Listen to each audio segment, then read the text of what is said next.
The Joe Rogan Experience. You had encounters with Bob Lazar. You know Bob, and you were around when Bob Lazar first. Now, is this going to be all about the mylar balloon event? What's the mylar balloon event? Oh, you don't know that one? No. So we all jump in my car to go out to the Alien Inn area out there, on The Alien Inn, is that out there at it's like a north a of bar or something. S4, north of that area. And so Bob Lazar, George Knapp, myself, and I think Gene Huff, who was Bob's friend, we all go out there. Well, unbeknownst to me, Bob has a mylar balloon, which really bounces the radar signature a lot for its size, and a bottle of gas, helium. So we find our way back out in the desert out there. I'm thinking we're on a UFO watch, which is always fun. Sometimes the best thing is the food you take along, right? And you're out there under the stars, and it's nice, and you have a good time just watching.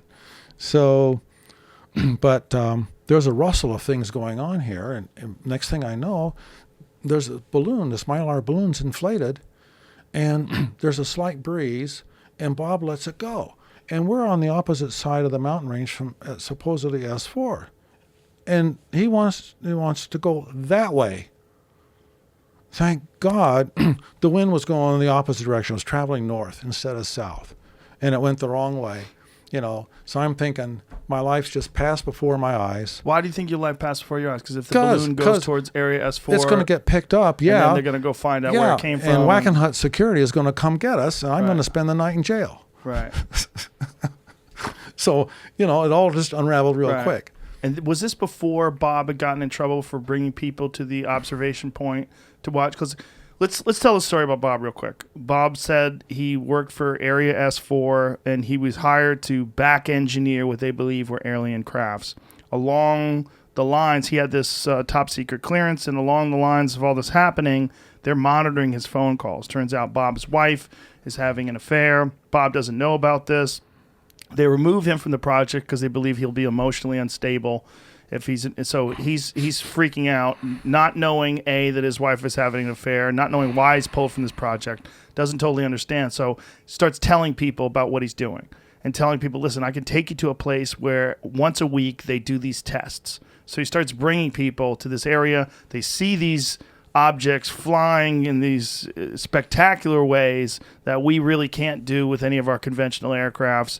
And then Bob gets in trouble for that. Then Bob goes on the George Knapp show and starts explaining all these different things, presumably for self-preservation, because the best way to probably protect your own life is to go public with this and explain everything that's happening. And they can discredit you and make you look like a nut, but if they kill you, then it leads credence to your story. Yeah, it gives you a very huge hardship. So when do you fall into the story? Well, you've just given me an overload of information now that I'm pretty much aware of, but I don't know exactly when. I don't think, as I recall it, everybody was pretty much at ease, and I wasn't. It wasn't part of. What year is this that this is all going on? Oh God, I don't know, 91. So this is around that time. This is around 91, when was he 92. on George Knapp's show? Yeah, somewhere in that time frame. But I wasn't aware of a lot until I don't think at that time I was aware of him taking people out on, Wednesday nights to go see something out there. I kind of missed out on that or whatever. And I don't think this was anything like connected to that. I think that was before this. Yeah, probably. That was, I think you're dealing with him out after, he had met George and after he had told his story. Yeah. Because George is with you. Oh, yeah. Yeah, so obviously they had already met. Oh, sure. So what was your initial, obviously you're a person that has a deep fascination with UFOs. Now here you are talking to this guy who's clearly a genius, brilliant guy, Bob Lazar, and he's telling you this fucking bananas story. He's out there back engineering spacecrafts that came from another land that are using this element 115 this stuff that's just a theoretical element that wasn't even proven by particle collider until what, 2013, somewhere along that line. Like, it was just theoretical up to that point. So he's telling you about all this stuff. What did you think? I wanted to reserve judgment until I knew a lot more. And the more he talked, the more interesting it became. The more research that George did, things that he uncovered, it became more interesting. And so, as I said a while back, I think George was doing an interview with me, and I said, I wouldn't bet against the truth, or the majority of everything that Bob has said. I wouldn't bet against it. Could they be errors and omissions for different reasons? Yeah, sure they could. But I would tend to say Bob is legitimate, and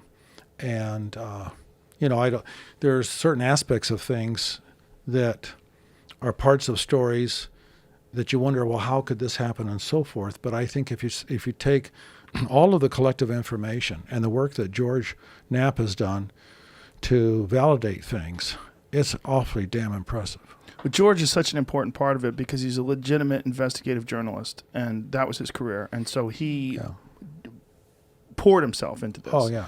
And exposed all the different aspects of this story that seem to indicate that he's telling the truth. Oh, yes. Yeah, and that's what's crazy about it. And George is not any normal journalist. He's like what? He has like 6 Peabodys. Yes, he's fantastic. And so he's diving into this, and the more he uncovers, the more it seems like Bob Lazar's story is legitimate. Right. So I think I like the philosophy of reserving judgment until you have a preponderance of evidence that really moves you one way or another. You don't have to have 100%. I go by reasonable doubt. But what was it like for you to be this guy who's had this deep fascination with flying saucers, and here you are talking? Like, let me tell you my experience with Bob. Doing the podcast with Bob, I wanted one of two things. I wanted to go, oh, this guy's full of shit. Or I wanted, whoa, this guy's, it seems like he's not full of shit. I think he's telling the truth. I think this guy really did encounter these aircrafts and really did work on these spaceships, whatever they are. That's where I'm at right now. My experience with him, my communication with him, he didn't seem like he was full of shit at all. He's clearly a brilliant guy. His story has not changed at all over the 30-plus years that he's been saying it. It's a crazy story. But when you are a person like yourself, me even more than I, who is obsessed with this subject, the possibility of alien life that's visited this earth, and maybe even left crafts behind, and maybe these crafts are in the possession of some secret government agencies that are trying to observe them and back engineer them. What is it like to talk to this guy? Because this guy has seen the thing you're looking for. This guy, you're searching and all of your wondering and staring out into the heavens, and here's a guy that has actually touched it, actually worked on it, been inside one, tried to figure out how they work, can't do it, doesn't understand it. Is talking to these people. Everything's compartmentalized. You got the metallurgist people that are working on the what kind of alloy this thing is made of. You got him, who's a part of the people that are trying to understand the propulsion system, and then you've got people that are giving you this information that, like, maybe they have been here forever. Maybe this is a part of an archaeological dig. Maybe they've been trying to study these things for decades with no advancement at all. Yeah. So we came across, myself and a couple other people came across folks who could collaborate some of the things going on out there. Such as silent craft actually lifting off at nighttime, not looking as though the control was very good, but actually lifting off, maneuvering like a real small trial kind of thing. And that fellow observed it from a distance where he wasn't supposed to be.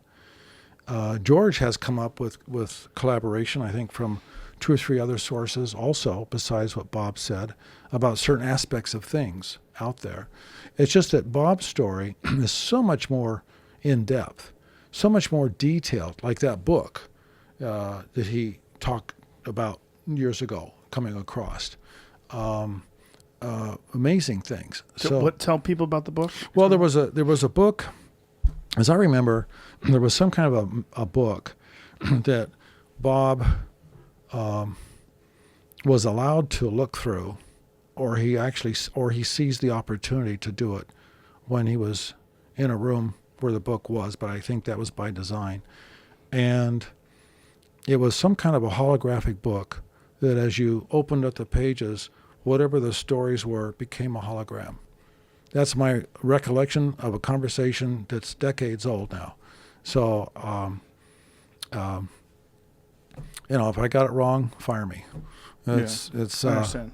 You'll have to talk to Bob about that, would you? Okay. Or talk to George. Okay. And because I remember something like that. I mean, that was like, oh, wow, what an amazing way to portray information in some kind of a book and actually have holographic images coming forth out of the, I don't know. It just was, so that I have never heard of that being repeated any place in terms of something else like that happening.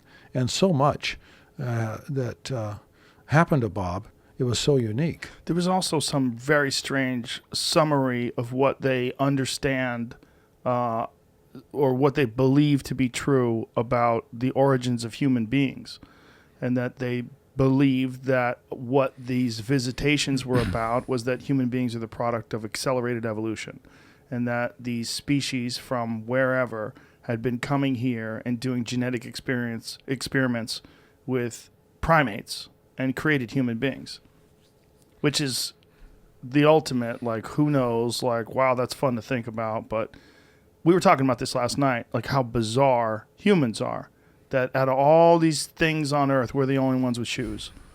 Out of all these things, we're the only ones that have to wear clothes. We're the only ones that jump into metal boxes with rubber tires and roll around on these hard surfaces that we created, or fly in planes, or send video through your phone to other people that are on the other side of the continent. We're weird. We're real weird. We're way weirder than anything else that exists. And if we are really a product of some sort of accelerated process like that, this is how they get the party started on these planets. They find semi-intelligent, curious animals that are using tools or using, opposable thumbs, and they do some things to them. Yeah, there's a large variety of